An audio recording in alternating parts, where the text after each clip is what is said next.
Hey guys, welcome back to Magic TV. Now, if we have our schedule correct, this is Christmas Day. Michael's behind the camera. We don't know if it is going to be Christmas Day. We're hoping it's going to be. This is Magic TV, so this might go up in August, for, and be titled something completely different. But if we've got all of our ducks in the row, it'll be Christmas Day. And if it is Christmas Day, Merry Christmas. We're filming this on the 2nd of December, and if I'm alive on Christmas Day, looking at my schedule, it will be an absolute miracle. So if I am dead, thanks for watching.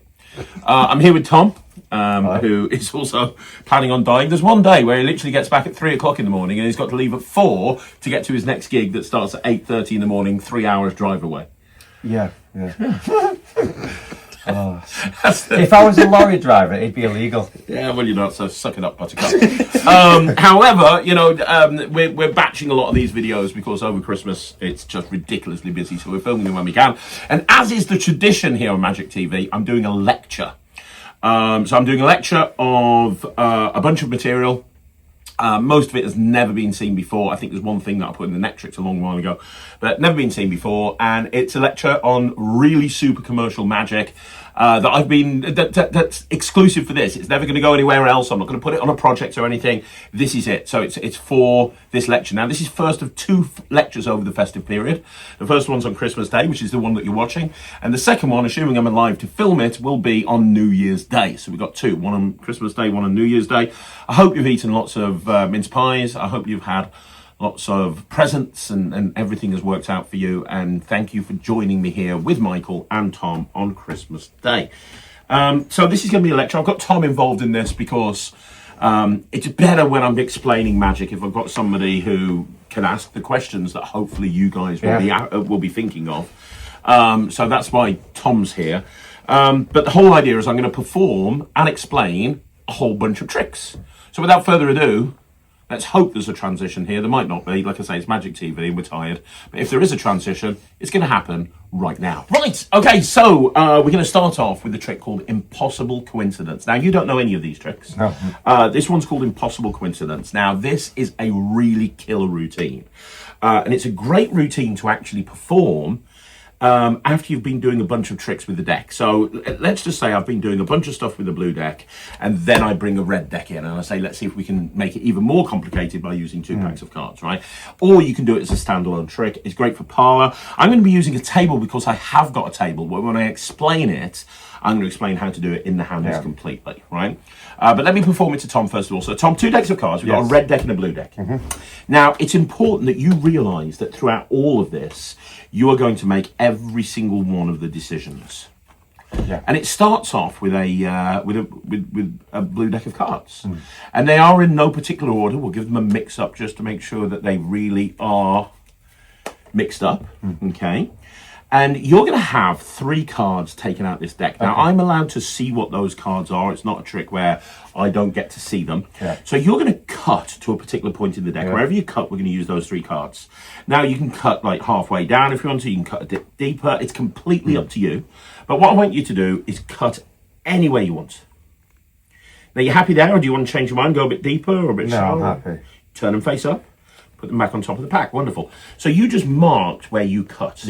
By turning those cards face up. In other words, these 3 cards here, nobody knows what they are just yet, but these are the 3 cards that you cut to, okay?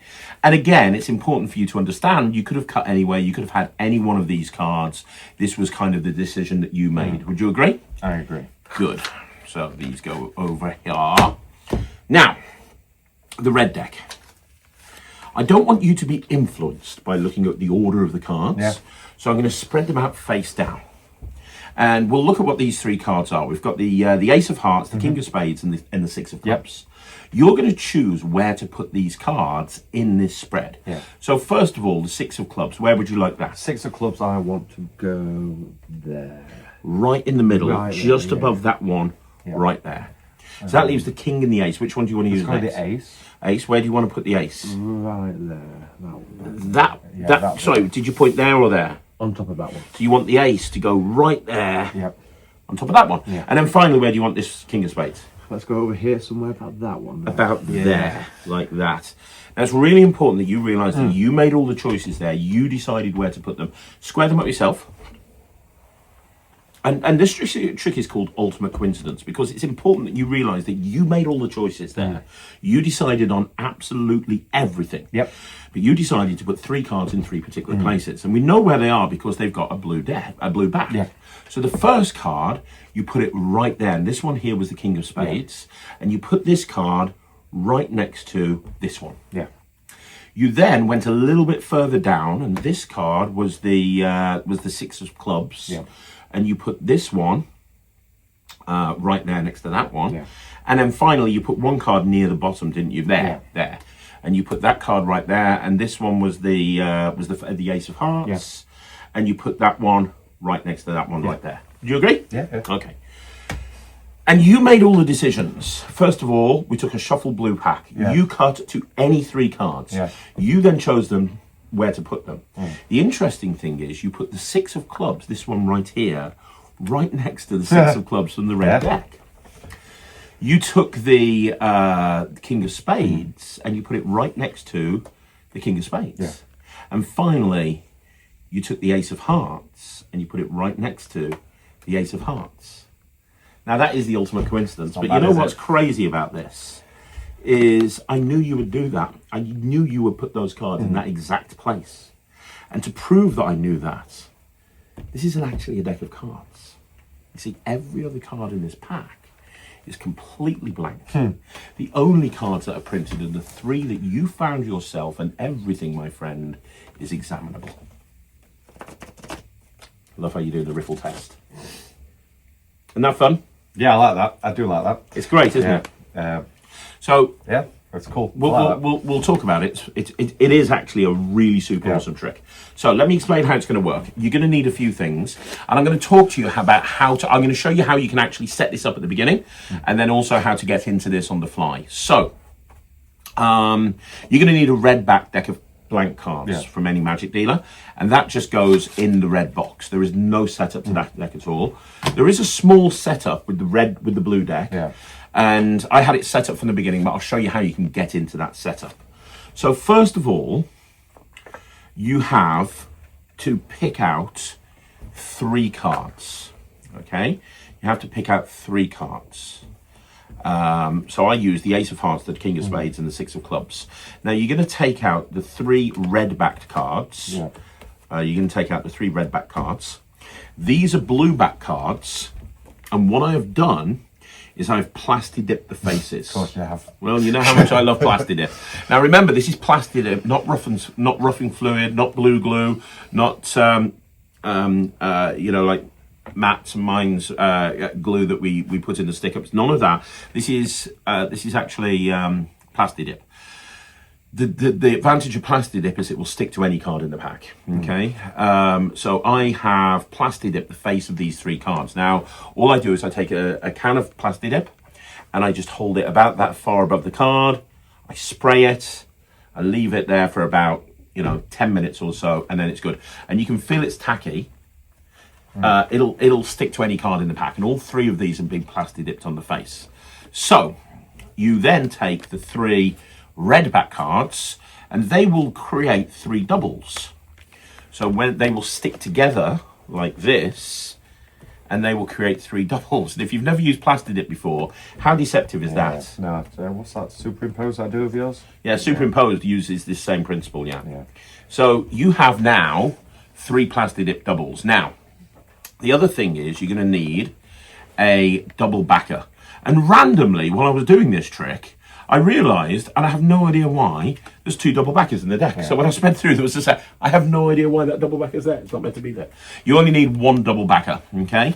Now, if you want to set this up and go into this as an opener, you're going to use a force called the Henry Christ force. And I'll show you how to get into this in the fly in a minute. But if you want to do it kind of off the... if you want to do this kind of, as an opening routine, you're going to take your 3 plasti-dip doubles, put them face up, and put your double backer on top. That's it, and that goes into the blue box. Like I say, I'll show you how to get into this in the fly in a minute. But if you can do it as an opener, like I do, you bring the 2 decks out, and you tell them that they're going to make all the decisions. So you take out the blue deck, You can spread through face up, just don't spread through to the very end because they're going to see that. Yeah. So spread through face up, and you can shuffle the cards. Just keep those bottom 4 cards in position. So you could do a Pharaoh shuffle if you want to, and Pharaoh shuffle the cards together. In the performance, I did a Hindu shuffle. That's absolutely fine. You could do a face-up, overhand shuffle. It's completely up to you. You just want to keep those 4 cards in position there, okay? So you've shuffled. Now you can spread them face down, but you don't want to do that because they're going to see those. So you push a clump off with your thumb, and then you spread the rest of the way. So you push a clump with your thumb. That's going to keep those cards together and spread the rest of the way. Now, this is the NETRIX force. And if you've been watching my material, you know that this is one of my moves that I use a lot.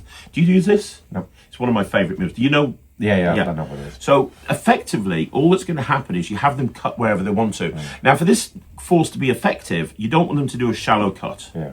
So you want them to cut about halfway down. So I say to them, you can cut halfway, you can cut a bit deeper, it's up to you, which stops people from cutting a small amount. Yeah. So they cut anywhere they want to, and I'll say to them, do you want to cut deeper?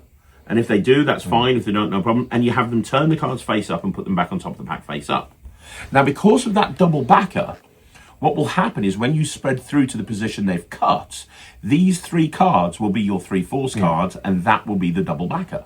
So it's a very fair force because you can spread through, you can show those 3 cards, put them down on the table. These go underneath, which leaves the double backer on top, and you can put those cards down to one side. Now, you can handle these very, very freely. They're going to stick together. You're now going to take out the red deck. Now, if you have a table, I spread these out on the table. If I haven't got a table, I give the deck to the spectator and I say, can you do me a favor? Can you spread the cards out in between your hands? So the spectator spread the cards out in between their hands, and then I take these 3 cards and I say, right, where do you want to put the first one? And I'll have them indicate a position, and I'll say, break it there, and I'll put the card while they're holding on to it in the position that they want. So the second one, they'll point here, and you go, and all you're doing is you're taking the cards as a double, but because of the plastic dip, it's not a skill thing. It happens automatically. Those doubles are just staying together, and maybe there, and that's how you do it in the hands. On the table you saw, but in your hands it looks like that. And in many ways, that's even fairer because they're holding onto the deck. Either way, you can now spread and show that they put 3 cards in 3 different parts of the deck. And the trick is effectively finished now, because now all you do is you spread through for the first blue card, drop those down onto the table. Now you need to separate this double. And because it's plastic dip, it holds really firm. You can't just do this. It's with roughing fluid, you can do this. You can't do that with plastic dip. So I literally just lift up with my thumb at the back in biddle grip. I just lift up on one card and I go, that's the king of spades. Boom. And you put it next to this card. That's how you do it, because if you try and separate it here, it won't work. So you just say, that's the king of spades, and that was next to that card. And automatically, they will be the same card. You then spread through for the next blue card, which you put here, quite close, and you're just going to do the same thing. So you lift up on one card and you say, that's the ace of hearts, and you put it right here. And that'll be the ace of hearts as well. How clean is this? It's very nice. And then you spread through for the last one and you drop this here and you say, this one here, this was the last one, this is the 6 of clubs, and this one you chose to put next to here. Those cards get put to one side, you're done. So now you say, look, you put the ace of hearts right next to the ace of hearts, you put the king of spades right next to the king of spades, and you put the 6 of clubs right next to the 6 of clubs. That is a really strong moment. Really, really strong moment. And honestly, if you finished it right there, it would be great. But you don't finish it right there, because now you've got the kicker of saying, because the thing is, you put them in this deck, I knew exactly where you'd put them, because now every single card is blank. And to magicians, to you, it's like, oh, it's a blank deck, that's nice. To a layperson, that's completely impossible. They've never seen a deck of cards that's not been printed before. And when they see that the only cards that have been printed are the cards... Because think about the impossibility of this. They picked 3 cards out of a blue deck. They put them anywhere into a red deck they wanted to. They found the mates, and then every single card is blank. Really strong. Now, this is all examinable. These are examinable to a point. The red cards are completely examinable, so I can give them those to look at as well. If they examine these and they put them together, they're going to stick together. So if you want to hand these out for examination, I give them to 3 different people. I say, you look at that one, you look at it, and they won't feel the tackiness. It'll just feel like a deck, right? I don't think people will be bothered by it, though. Then they're not, no. To reset, as you walk away to the next group, you just put these 3 pairs back together, and you just put them underneath the top card of the deck, which is the double backer. Now, if you want to get into this on the fly, you can do that in a couple of different ways. Now, the first way is this. You can have these cards underneath the bottom of the red deck. So these cards here can be underneath the bottom of the red deck. So you can use your blue deck in performance. You can do whatever you want to do. You can do your ambitious card routines, your card to pockets, whatever you want to do. When you want to do this trick, what you're going to do is you're going to put the deck there, or give the deck to someone to hold on to if you're doing it walk around, or put it on the table, it doesn't really matter. And you're going to bring out this red deck, and all you're going to do is at the back, you're going to riffle up like this to the point where I've got a thumb break above those blue cards. And all I say is, so we've got this blue deck that you've shuffled. We're not going to shuffle the red deck. We'll leave it spread out just like that. And I've just added those onto the top of the blue deck. So it's here. I just kiss the packets together and I come apart, and now I spread these here, and now these are set up ready to force, but they've just shuffled them. Any questions on that? Because you're here to ask questions that they might, rather than just going, Is there a reason you didn't equivoke it? Or equivoke what? The two. Which step would you like to use? It's just an extra thing that they get to. You could do, but I mean, I don't think it adds anything because the deck is black. I'm not pretending that like these cards have magically turned blank. I'm kind of the way that I frame this routine is this deck was blank the whole time, and you found the only 3 cards that are printed in the deck.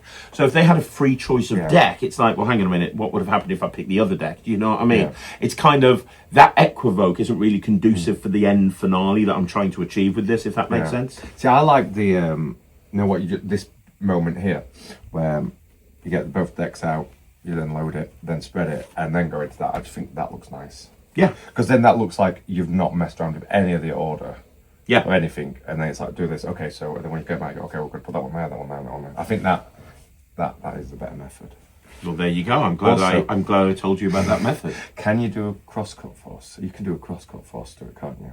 Well, instead, I mean, you can force these 3 cards any way you want to. I think so you can have them on top of the deck. You can do 3 riffle forces if you want.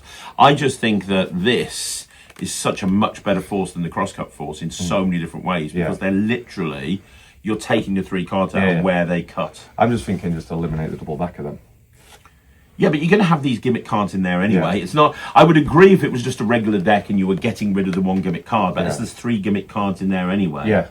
But look, the beautiful thing about this routine is you can do it however you want. I do like it. So if you were going to eliminate the double backer, you would just have these, and you like that method, you'd have these at the bottom, just the 3 doubles. So they would have shuffled these. You take the red deck out, and you get your break. There you go. You get your break, and then you come in here and you kiss, and you do that, and now you've just loaded the 3 on top. So it's up to you how. I do like the Blizzard moment to it at the end. I just love that. It's like it's got the feeling of like, is it Trilogy by Alakazam? It's got it's like a cross between Blizzard and Trilogy. I like that. Yeah. Thank you. Yeah. Nice. Thank you very much. Tricks there that you've blended together and made awesome. Thank you. I do like that. Also, I think you could really adapt it to anything. So you could have like superheroes finding the villains, and then Yeah, you could. Yeah, it's definitely adaptable. You could make this up out of a focus deck and make it all about movies if you wanted to. And lots of different options. But that's Impossible Coincidence. We're going to move on now with the next trick. Okay, so we're going to go on to the next trick now. And this is called Mental Transpo. I'm going to perform it for you. I'm not going to say anything about it because this is a great opener. So I've been doing this now for about 1.5 years. And if you're doing walk around, this makes a really great opener. All through the summer, Rylan was performing at the House of Secrets, and I was doing close-up magic before the House of Secrets. I was doing this every single group. Over and over again. So it's called Mental Transpo. I'm going to show it to you guys. Tom, I've got a deck of cards here, but it's not a normal deck. Well, half of it is a normal deck. Okay. Half of it isn't, so I've got to be honest with you. So let me explain. You probably can tell when I take the cards out of the box immediately, you can see that some of the cards are not normal. Yeah. The reason is, these 26 cards here, these are actually blank cards. These are what magicians... these are what cards look like before they're printed. It's very difficult to get a deck of cards like this. You've got to know somebody who works at a playing card company and sneak them out on the graveyard shift. I've got half of them are blank. These cards, however, these are normal cards. In fact, I will give them a shuffle. But this deck is a normal deck of cards, and we will shuffle them together like that, just so they're in no particular order. Now, can you step inside the box and make sure the box is normal, make sure there's nothing weird with the box, and make sure it is what it appears to be? That's the box. Well, it's definitely a box. It is a box. Very good. That's what we want. We want a box. So I'm going to put the blank cards right here inside the box. And I want you to see, to everybody that's at home, hopefully you can see, they really are blank cards going right there inside that box. Can you see that? Yeah? You can put your hand on top of that. I want you to watch these cards, and do not blink for a second, because if you blink, you'll miss it. The 5 of spades. I'll try it with the 5 of spades. If I take that 5 of spades and I rub, that 5 of spades turns blank. In actual fact, the bottom card turns blank. In actual fact, Tom, every single one of these cards turns blank. But it's not because the cards have turned blank. It's because they've actually changed places. You see, if you lift up your hand, you'll see that now, inside here, we actually have the pack of regular cards. And those are the regular cards. These are the blank cards. And that is an incredible transposition. I like that. That's all right, isn't it? Yeah, That's it's cool, bad. isn't it? It's really good. So I've got a project coming out in 2026. And you know I do those big projects. I've just had the Z Fold Wallet project come out. And it literally came out as a download on Black Friday from Alakazam. Cool. So this is the next one. And this is all routines with the mental photography deck. Do you know the mental photography deck? Yeah. Yeah, okay. So the mental photography deck is a classic gimmick deck, and everyone uses it for exactly the same thing, which is, I have a deck of blank cards. Now they've printed, now they've turned blank again. And I've got me and Nemid are filming this in January. Yeah. There are 78 routines with the mental photography deck. It's going to be very long, and Nemed's going to lose the remaining hair that he has. It's not necessarily on his head. But this is one of the routines on there. It's called Mental Transpo. Mental because of mental photography deck. And this is such a great opener. So to do this, if you've got a mental photography deck sitting around in your house, you can do this immediately. And what you need is you need a mental photography deck. Now, just in case you don't know what a mental photography deck is, let me explain. A mental photography deck is a deck like this that's rough and smoothed. So you show that, and you can get them from all the good magic dealers. They're blank on both sides, apparently, because it's rough and smooth, blank on both sides. But they're also cut short and long. So if you hold them this way and you dribble, they look blank. But if you take the top card, for example, or the bottom card and put it on top, they're all going to look like they're printed. And because of that short and long principle, it looks like printed. So the whole idea with the mental photography deck is the classic routine is you show the deck of cards, and you cut the deck, I believe, and the deck turns blank. That's basically it. And I've got a bunch of stuff that you can do with this, and I'll show you how to do this mental transpo. So you need to take about half the cards in each half. So you want to try and make sure that they're equal, like so. And what you're going to do, the one half, you're just going to take the top card and put it to the bottom. So it looks like a regular deck. And try to remember that card if you can. And then you turn the rest of the cards over. So these cards, if you separated the roughing fluid, you would see the backs, not the faces. They go there. And that goes in the box. That's basically all it is. So what you're going to do is you're going to bring the deck out and you're going to say, I've got some special cards in here. You open it up. Now, all I'm going to do, and you might want to come here, Michael, to see, I know that the 5 of spades is the top card of the one half. I know it's about halfway down. So I just riffle up, and because of the long and short, these cards are going to go in pairs. So I'm going to see that 5 of spades immediately. Do you see that, Michael? Yeah. Because I know it's halfway down, I can literally just do this. I see the 5 of spades and I cut at that point, right? So I say half the cards are printed and half the cards aren't. I pick up this half and I print it. Now, I'm telling the people this is half a deck, and if you spread through it, they can see there's only about 15, 12 cards there. So how nobody picks up on it, but I keep the movement as I'm showing these. So as I'm showing them, my hands are going face up and face down as I'm showing them on both sides. But it's really important to keep the orientation. So it's really important to remember which way they're orientated. You need to make sure those backs are pointing upwards, else it won't work. Okay, so you do this. So you say these are blank. And these, and the other thing is, and this is important, you dribble these as well. Because you can't spread those, but you can dribble them. It would look very weird if we spread those and dribble those. So I spread them out and I say these cards are blank on both sides. There's no fronts, there's no backs. They really are just blank. And you don't want to do it like that. You just give them a little dribble and they can see that they're all blank, right?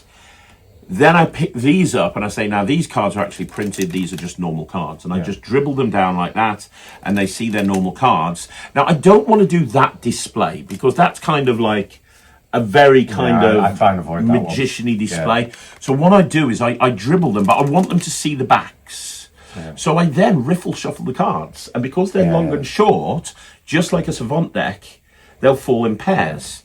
So I just riffle shuffle these cards, and as I'm riffle shuffling them, they see the backs of the cards. Yeah. So they see fronts and the backs. They feel like it's really fair.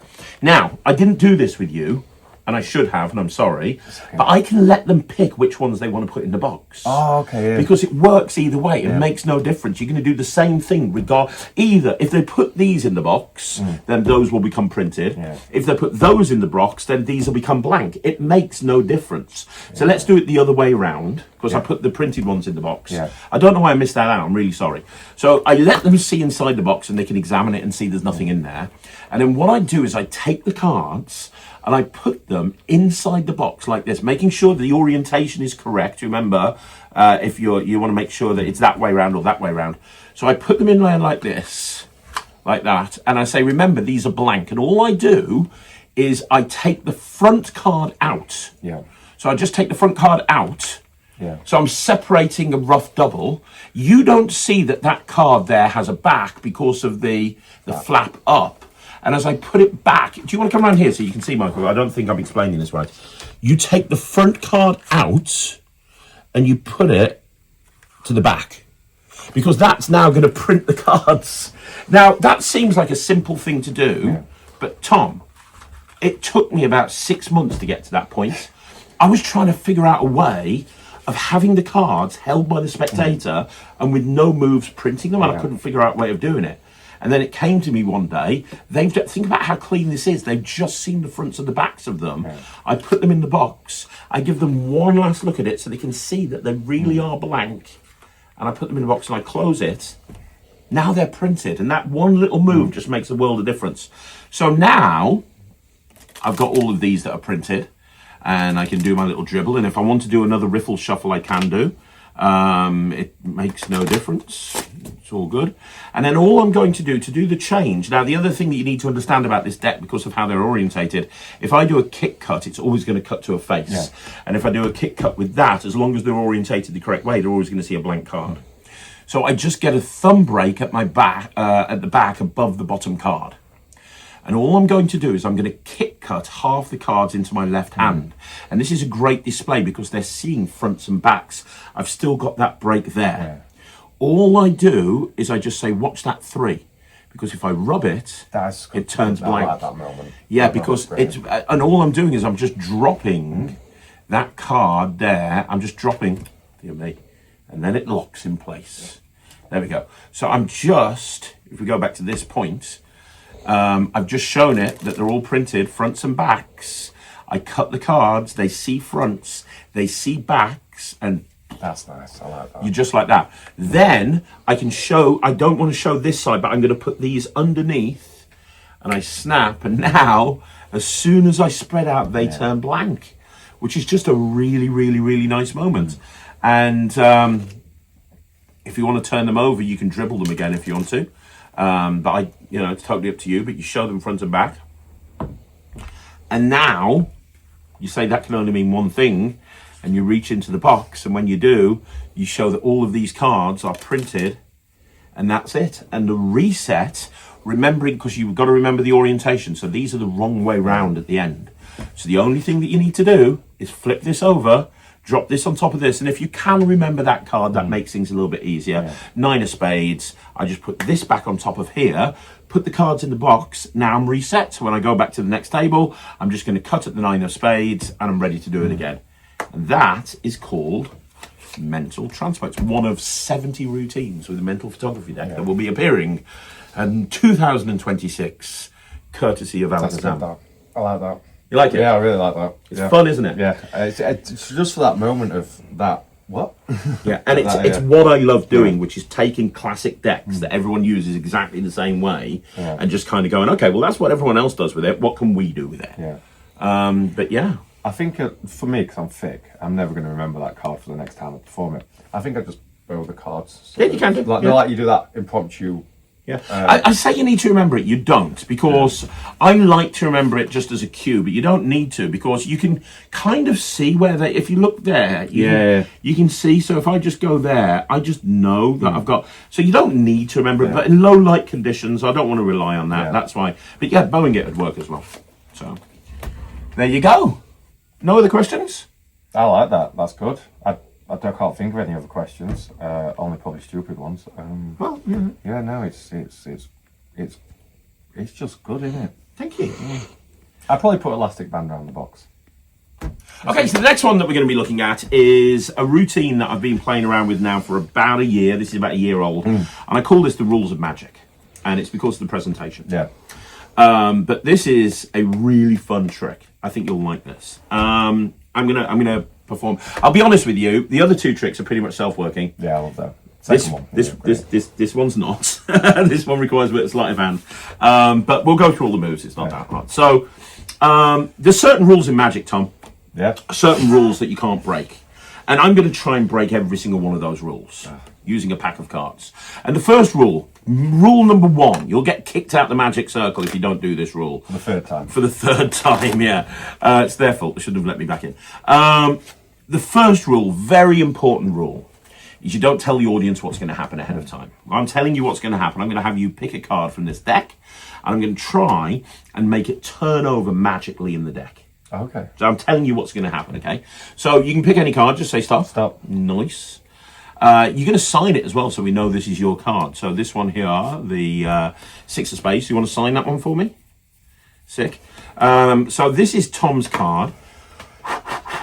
We've put his name on it, which confirms this is definitely your card. Now, Tom, the idea is, and I'm going to do this really slowly, it starts with me turning your card face down, and I want you to watch. I'm going to put your card face down into the middle of the deck, but you can push it in yourself.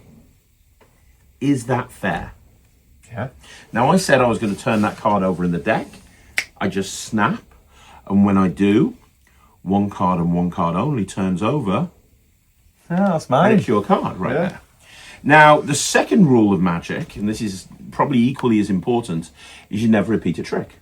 The first time it's entertainment, the second time it's educational. Yeah. I'm going to do it again.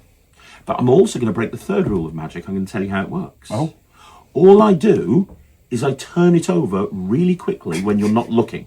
Let me explain exactly what I mean. I'm gonna let you see the moment it happens. So we'll leave the 6 sticking out. Can you see it there? Yeah. You see if I give a little shake, what happens? You should see it turn nice, face down, right? You see it turn face Yeah. down right there. Now, I did that and I let you see it, but I'll do it in slow motion. You should never do a trick in slow motion. That's another rule. Slow motion, put it in. I'm going to go as slowly as we can. You push it in, push it in, push it in, push it in, push it in. And all I do is I do the move, watch the move, watch the move. Here's the move, boom, move is done. And just like that, works every single time. Every time. Now, the last rule in Magic, and this is one that I can't break. It's impossible to break this rule. The last rule of Magic is always have a big finish. Yeah. It's really important to always have a big finish. Hold your hand out for me. Just like that. Very good. We'll try and do a big finish with your card, because I've shown you I can put it back in the deck again. I can make it turn over. And that's not a big finish. A big finish would be making your card stand out. And just like that, that's how you make your card stand out, because now your card is the only card in the deck with a blue back. Didn't see that coming, Did did not you? see that one coming. The whole routine is constructed so they think they're seeing the back of the card the whole time, and they're not. I love this routine. It's nice. It's great, Yeah. and it's quick. There's no table required. It's great for walk around. It's quick.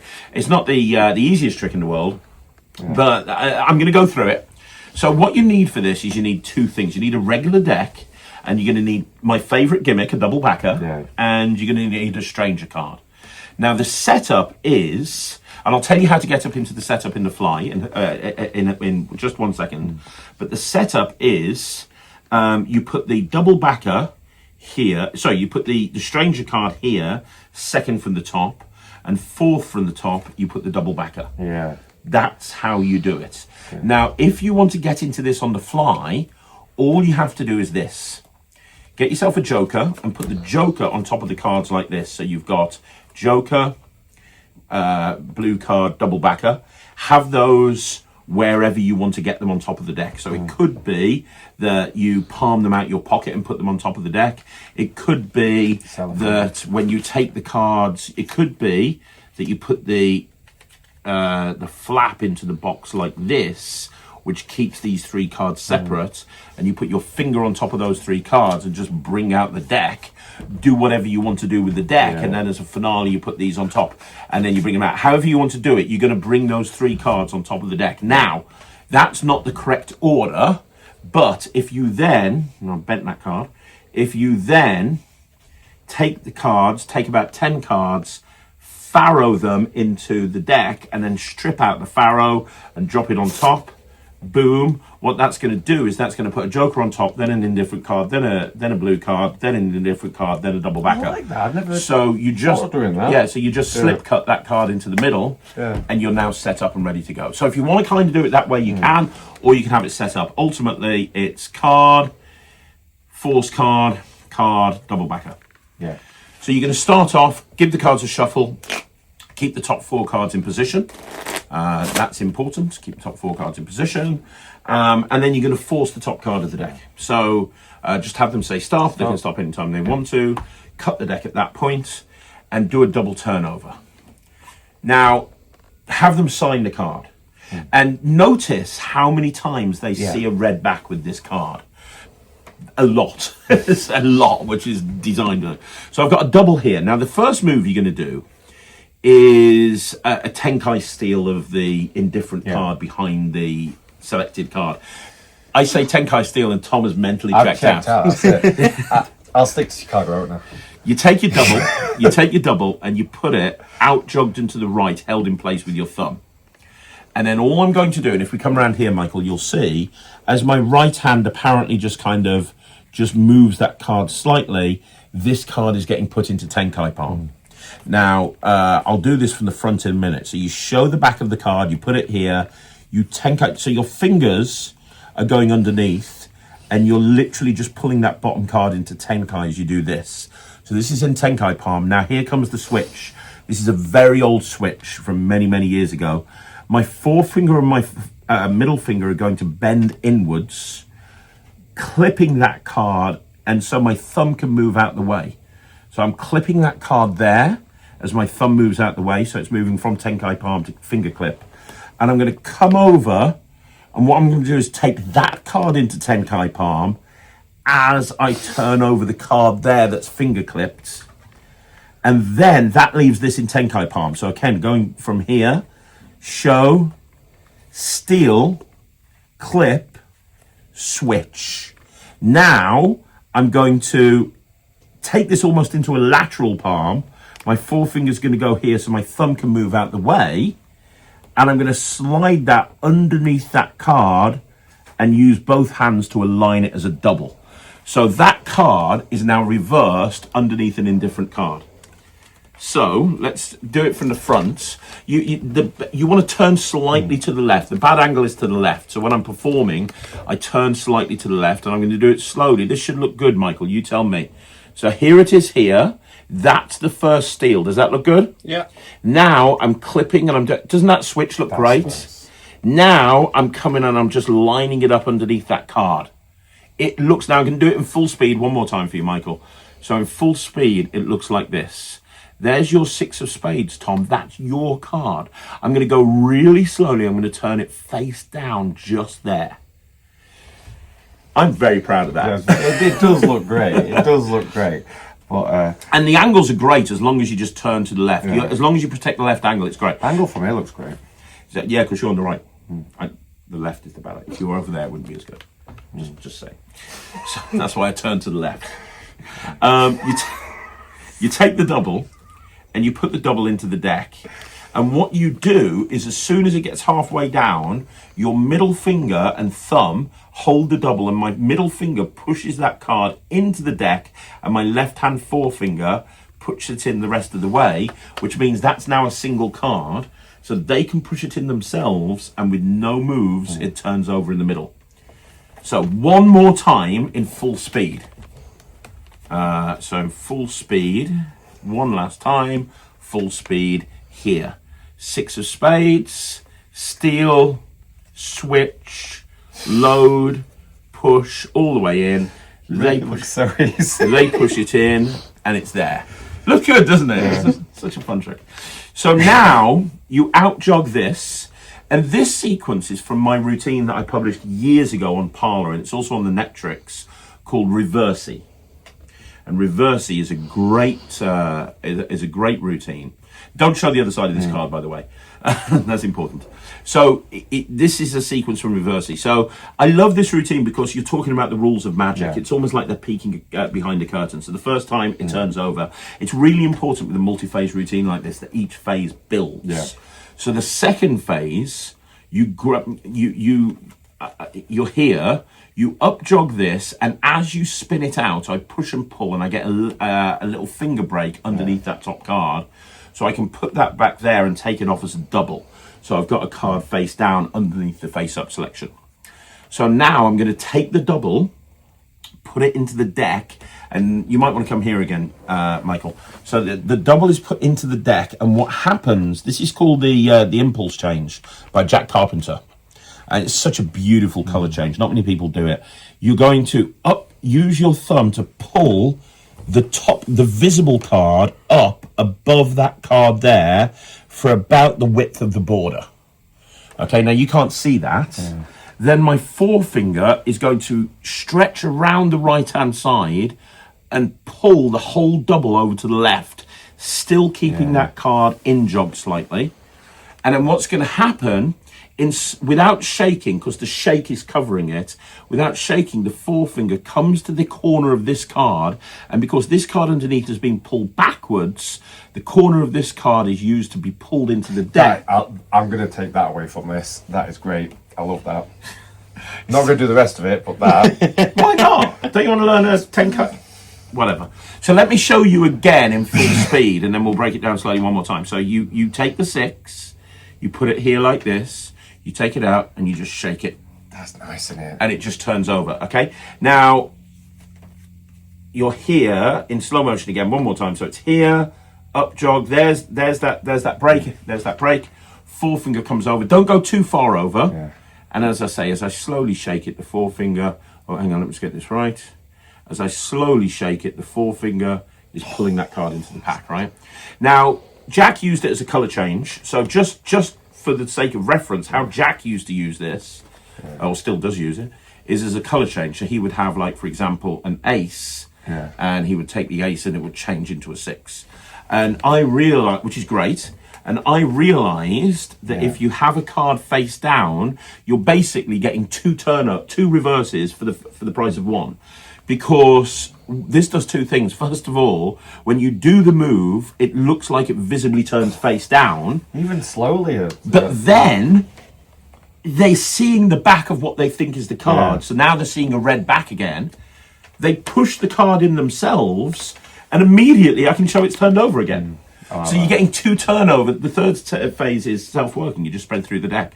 Now, when I first came up with this routine, it was a lot longer. But I've streamlined it down to this point now. So that's the first 3 phases. And now I talk about the big finish. By doing all of that, the double back has been left on top. So I take the 6 and I put it on top of the deck. And I just very subtly say, look, I want you to hold your hand out for me. And I gesture Here's the important thing. So I gesture with this 6. I say, let's see if we can break one last rule in Magic. And once again, I'm letting them see the back of the card. And I say, what I want you to do is I want you to hold your hand out like this. Now, the reason I ask you to hold your hand out is, one, the change is better in your hand, but more importantly, I need to justify putting this card back on top of the deck. My justification is to demonstrate how I want the hand held out. So you hold your hand out, and then I just take this and I put it here, and they're not expecting this at all. And now, boom, when they turn it over, it's a blue card. I've also had it as a blank card with your card on it. I've actually played around with having this as another signed card and having an anniversary waltz in their hand, which is a really cool way of doing it, because you can do that as well. Because if you have a double facer and you, so if you have a double facer, let me just very quickly explain. Because I've got a couple of things to say about this. So first of all, this is the setup. So if this is actually a double facer, and let's say this is another side, not blue, I can force this card. So I could do like one of these forces where they don't see the back of the card. That's a Jack Carpenter, Gary LA touch force. I can force that card without them seeing the back, right? I can have them sign it. So they sign the card, and I can say, now, if they just signed this part here, what I can do is I can, and I've played with this, so I know. Let's just say the card is the 5 of hearts. I can have plasti-dipped towards the bottom of the deck the real 5 of hearts, but plasti-dipped just on this side. So I can have that card there, force this apparent 5 of hearts, tilt break it into the middle of the deck, so it's going into where I need it to go into. Then I can spread down here and show that it really is in the middle, but because they only signed it down there, they see the 5, they assume their signature's there. That's nice. And then afterwards I can spread up here, and that 5 goes because it's plastied up just at one end. If you want to do that, you can. And this is now in position to do the whole routine I taught you. The only other thing to say is, so this can be the back, this can be anything you want it to. If you don't want to use a double backer, you don't have to. The only purpose of the double backer is to give one last flash of a red back before I put it in their hand. They have already seen a bunch of red back cards. They've already seen apparently the back of this card lots of times. So you could do that final phase and just take it out and put it in their hand. I think it's worth having that double backer, because at the end of the routine, what I do is I've got the double backer on top. They have this, and I say, I take it back and I steal the double backer and I put it into my top suit jacket pocket. I say, we'll get rid of that. And I go, and then I push the double backer in and I go, actually, you can keep it as a souvenir. And then I give it them, but that steals the double backer. So I'm going to get rid of it and be left with a regular deck anyway. So my attitude is you may as well have the double backer in there, but I know how some magicians don't like having gimmicked cards in the deck. So I do like gimmick card. I've just, I didn't say you, I just said people. Some magicians. It doesn't necessarily have to asking be. the questions of the people. The people. I do have one question. Yeah. Why do you do an urgent name change so much if you can do that? Well, I've got a lot of work on the impulse That's change. nice, that. It's great. Yeah, I've that's the best colour change I've seen, literally I think. included that colour change in probably my last 10 card project, so it shows how much you watch my material. He doesn't. He watches the first trick, mind blocks, 3-hour tutorial. He watches the first 10 minutes, gets the main trick, does that, doesn't bother with anything else. No. I didn't even watch the tutorial first time I got on mind blocks. There you go. I rough and smoothed it. He did. Mike, let's just test. Michael, have you seen me do that colour change? Yeah, I have. Many times, right? Yeah. How many routines on the NETRIX now at this point use that colour change? A lot. Yeah. How long have you been working for Craig? 3 years? You started out at the same time as me? Yeah. Yeah. Oh, okay. Shit. There you go. Anyway, souvenir. There you go. So that is, I don't know what that, I can't remember what it's called. Ultimate reversed card. Let's call it ultimate. Did I give it a name? I don't know if I gave it. Let's call it ultimate reversed card. If it had another name earlier on, we're changing it to ultimate reversed card. By the way, forget what I said about ultimate reversed card. That's shit. Because I went back and looked at what the name of the trick was, and it was Rules of Magic, which is so much better.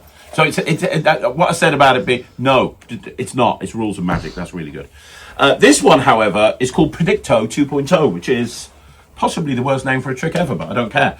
So about 4 months ago, I put on the NETRIX a trick called Predicto. I showed it you. I don't know if you remember it. You probably don't. You see so much magic. This is a new version of it that eliminates any of the sleight of hand. So it's completely sleight of hand free. I mean, there's still a little bit in there, but there's no palming or hardcore sleight of hand in there. And it's a really cool routine. I'm going to show it you. So, Tom, I've got 2 decks of cards. I've got a red deck and I've got a blue deck. Now, before we begin, we're going to take both decks out. And you want to, first of all, you can check the red deck and make sure the red deck's normal and make sure there's nothing weird. And you can shuffle them if you want to. And then when you've done that, you can take the blue deck out and give that a shuffle. The only thing I don't want you to look at is this card. I've got a card from the blue deck. I took 1 card out of that blue deck and I wrote prediction on it. It's my prediction of what I think's going to happen. Put it face down any way you want to. Right there, are you sure? We'll leave it in there. And I don't want you to know where that card is. I mean, obviously you saw roughly where it was, so I'm going to give the cards just a couple of cuts so you have no idea, hopefully, where that card is, right? But you know there's a prediction in there. So this is going to show you the difference between predicting something, like what a mentalist would do, and what a magician would do. Okay, but it's really important that when you're making a prediction, it's the fairest possible choice ever. So what I want you to do is you can take any card out of this deck that you want to. It's completely your choice. It is a total free choice of any one of the 52 cards that you shuffle. So if there's one that you've got in your mind that you want to take out, that's cool. Are you sure you want that one? I don't want you saying later on this was some sort of weird ass timing force or anything. No. Okay, and can you sign the card for me on the face? Here, I've got a pen here. Just sign the card on the face for me, that would be great. Excellent stuff. And what we're going to do is, it's really important that we don't know where that card is. So could you take the deck for me and put that card, your card, face down into the deck somewhere, and then just mix them up, shuffle them, cut them, do whatever you want to do.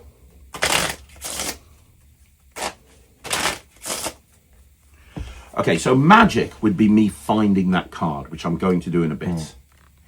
Prediction would be me predicting that card. Now, do you remember somewhere in here,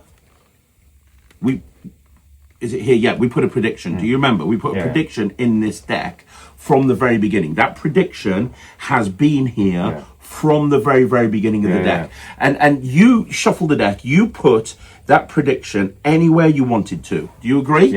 And you put it right there. And I didn't influence you. I told you could pick any card you wanted to. And you picked 1 card and 1 card in particular. The crazy thing, if this predicted the card that you would pick, would that be good? That'd be impossible. Impossible. It would be impossible, wouldn't it? But I did. I predicted your card. Actually, I even predicted how you'd sign your name, because that actually is your card. I mean, obviously, you're probably wondering, how the hell has your card got a blue back with prediction on it? Well, the answer is, it doesn't. That's nice. It's cool, isn't it? Very. If you know the original Predicto, if you're a NETRIX subscriber, this is very different to the original Predicto. All the sleight of hand has been eliminated, and the moments and the beats are actually designed to be more. Predicto was kind of more of a longer routine. Well, this is kind of more of a streamlined, like whack 'em in the tits type thing. So another, just whack 'em in the tits, and that's what it is. So it's here's the thing. It's a regular red deck and it's a regular blue deck. That's what. Plastic dip. And it's, say it with me, plastic dip. I should have shares in this shit. So you've got. You should get an affiliated link. And the other thing is double backer and plastic dip. I didn't notice a double backer coming in. So it's a double backer and plastic dip. So all I did is I took a double backer and I plastic dipped one side. It's really important that you plastic dip the back and not the front. Okay, you plastic dip that side. We talked about plastic dip earlier on, and then on the other side, the non-plastic dip side, you write prediction. Okay, that can be in your pocket, that can be anywhere you want it to be. You can bring that in at any point. So the nice thing is, I know you're not too keen on tricks with 2 decks of cards. This is great because you can literally do this at the end of a set if you want to. So you could have a red deck in play. And then you could just bring a blue deck in just for this. If you want. I'm going to use this for, and I'm going to use this because I do like it. I always give the deck of cards to the bride and we go, here we go. There you go. And then go, it makes sense to, because I'm giving you this as a gift, let's just do one final trick with your deck of cards. Bring it out. Oh my God, you both got this. Oh, you're so meant to be together. Yeah. Bye. Yeah, exactly what he said. So you give them the red deck to shuffle. So they shuffle the red deck. So they shuffle and they examine the red deck, or the red deck could have been in use the entire time. And you give somebody else the blue deck to shuffle. So they shuffle the blue deck. Both decks are regular, which is just really great. And then you bring out this prediction and you tell them, don't look at it, but put it somewhere in the middle of the deck. That feels really fair. Now they've shuffled that goes here. And then you say, well, I need to know, I don't want you to know where that card is in the deck, so I'm going to mix it up a bit. And I spread through until I see that. Now, because of the plastic dip, that's now sticking to another card. Yeah. So I just get and it'd be too difficult for me to separate that. So all I do is I spread through until I see that plastic dip double. I get a break under the plastic dip double, and I just double undercut that card, that double to the bottom. Yeah. So I've got that card double undercutted to the bottom, that double, and then all I do is I use a little finger pinky pull down to pull down just the face card, not the double backer. So I pull that down and I undercut that from the bottom to the top. So that card that was on the face is now on the top, which leaves that card it leaves that double backer at the bottom of the deck with the plastic dip facing down. This is how we're eliminating the palm. So now I say to them, you can have any card you want to, and it's really important they realize they can get any card. So I'm going to do a brow reversal here. So I get a thumb break below the top card. I undercut the bottom half, turn it face up, undercut the rest of the cards, turn it face up, and I spread through and I say, take any card that you want to. It's completely your choice. It doesn't matter. And they can literally take any card they want to. And it's really important that they realize that they've got a free choice. Yeah. Now, you don't spread to the end because the card that you reverse, because the brow reversal is face down at the bottom. Does that make sense? Yeah? So now they sign the card. We'll switch it for this one because you've already pre-signed that one. So again, it's here. You just do a brow reversal. And then you say, right, which card do you want? And they sign it on the face. I've only just started doing that recently. What, the brow reversal? That's another one of the moves that I tend to overuse a lot. And I've always thought, it's a bit odd, but it's really not, is it? No, it's not. No. That card goes face down underneath, and I turn everything over. And I say, right, the eight of hearts, that's your signed card. And I take that card, and because of this, it's set up for a double. So I do a double turnover and I put that card there. And as I square up, I get a break underneath the top card of the deck, which is their selection. And I say, I want you to shuffle your card into this pack. And as I say that, I pick up the blue deck. Remember the plastic dip cards there? I just come over and I say, can you shuffle the red deck? And I've stolen that card onto the plastic dip. Yeah. It's stolen onto the plastic dip. So now I give the cards to them and I say, put your card face down somewhere into the middle. And it requires a bit of audience management. Obviously, if they turn it face up, you're fucked. Yeah. So you don't want them to turn it face up. But I have no problem with that. But if you're worried, you can just say, look, I'll put that card into the middle, shuffle it into the pack as much as you want to. Now, and when you say shuffle it into the pack as much as you want to, as if to demonstrate, I just cut the deck. I just cut this deck that I'm holding. And that centralizes the plastic dip double. Even if they do turn it over and go, you go, what's happened? Nobody ever does. Nobody's ever going to do that. So they put the deck down here, and then here's the cool thing. So now, and that's where this plastic dip double comes in really, you can show that there's no red cards in that deck. That is a really fair display. You can show that there's no red cards, and you can say, look, there's the prediction right there. That is fooling. That is so cool, that moment. And then you can come here and you can spread through until you get to that plastic dip double. And you say, well, if that was your card, if I predicted your card, would that be good? And they say yes. And you go, well, I didn't just predict your card. And you can be so free with this. It doesn't feel like a double. You can say, I even predicted how you'd sign your name. And when they see that, they're a bit confused because they know their card was red. And now they see it's got this blue, and it's that card. Now, the other thing that you can do, which I've played around with, is when you take out that plastic dip double, don't write prediction on the other side, but get somebody else to sign it.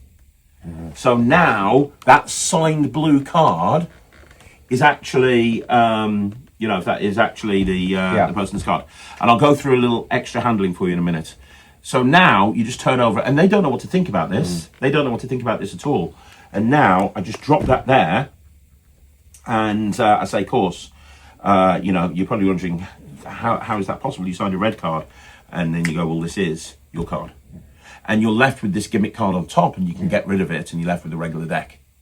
Does that make sense? Yeah. Now, the other thing that you can do for people like Tom that doesn't like a 2 decks, just to be thoroughly complete here, is you can bring this card out and have them put it into the red deck that you've been using the whole time. Yeah.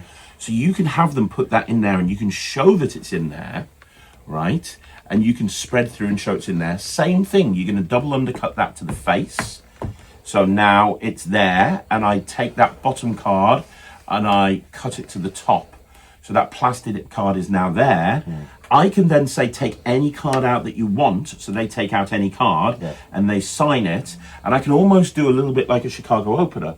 I can say, look, do me a favor, anytime you want to, just say stop. And I do the Hindu thing. They say stop, I'll put the card here. Now, you wouldn't make sense to have prediction. You could just use a double backer at this point. But here's the thing. The only other thing that you need to do with this is you need to make it a red-blue double backer. So it's a red-blue double backer. That this side is red, so the plastic dip side is red. So what happens then is you spread through and you say one card has turned blue. And you can spread through and you say, remember that blue card that we put in there? Because remember, you showed that you put a blue card in from the beginning. So now you're saying, what? There's one blue card in this deck and one blue card only. And you come to this point and you say, look, there's one blue card in this deck. Now you can turn it over and you can show it's actually their signed card. And this is red now, because it's a red-blue double backer. This plastic dip side is red. So now you can spread through and you can say, you're probably wondering, how did your card end up with like a blue card? Well, the whole thing was an illusion. It was hypnosis. This has been a red card the whole time. And then you just turn it over and you show it's red. So by using this gimmick as a red-blue double backer, eliminating the word prediction, but still having the plastic dip on one side, it means that you can use just one deck and you can change the focus of the routine this trick's completely. worth 2 decks, though. Oh, no, so do I. I just wanted to give people another option. Yeah, that's all I've got to say about that. I don't know. Any questions? No. It's a great trick, isn't it? Yeah, no, it's great. You could use stick up for that one. Yes. For this one, you could use stick up. Use plastic, right? No, I just have. You want it to adhere to the one card anyway, don't you? Yeah, you do. So stick up is fine for this. Blue glue is fine for this. I just tend to use plastic dip a lot for a lot of the stuff that I'm doing. But the idea of having a double backer with one side plastic dipped is pretty cool. And there you go. That's Predicto 2.0. There you go. That is your Christmas lecture. I hope you enjoyed it. Please do me a favor, guys. Let me know down below if you've enjoyed this. I put a Christmas lecture together for you guys every single year. Now, also, don't forget that the Penguin Holiday Special has gone live on Penguin's site today as well. And that is also another lecture that I've put together for Christmas, including my bottles routine. Yeah, I'm annoyed about that. Sorry. Which is, I think, the best multiplying bottles routine that you'll ever see. That's taught on the lecture, as well as my pseudo pickpocketing routine, a bunch of other stuff. That's actually, so you can get a lot of free magic from me today. You've got this free lecture, you've got the free lecture on Penguin Magic, and on New Year's Day I'm going to be back with another Does Santa Claus free make an lecture. appearance? No. They made me do the Penguin Holiday Special sober. So drunken Santa rants weren't a thing this year. You don't perform best when you're drunk, though. I know, they didn't get my rider. But there you go. Guys, thank you so much for watching. Have a great Christmas. Let me know down below what you thought of the lecture. Is there a particular routine that you're going to do? He says his favourite is the mental transfer. Yeah, I can see that being on Britain's Got Talent in some form, honestly. Yeah. Really? Honestly. Wow. Cool. Well, there you go. In some form. BGT Consultants. Russ Stevens, I'm coming for you. Like hell. But there's videos going on every single day over Christmas, so make sure you keep watching Magic TV. Thank you so much for being a part of the channel, for subscribing, for watching, for commentating. I really appreciate it. And I'll see you again soon. My name's Craig. This is Tom. Michael's behind the camera. Have a Merry Christmas right here from me and everyone else at Magic TV. And also, don't forget to subscribe to the NETRIX. Got to remember that. Subscribe to the NETRIX. Happy NETRIX subscriber right here. Subscribe to the NETRIX. That's very important. And you'll see a load more magic, not just the free stuff. See you again. Merry Christmas.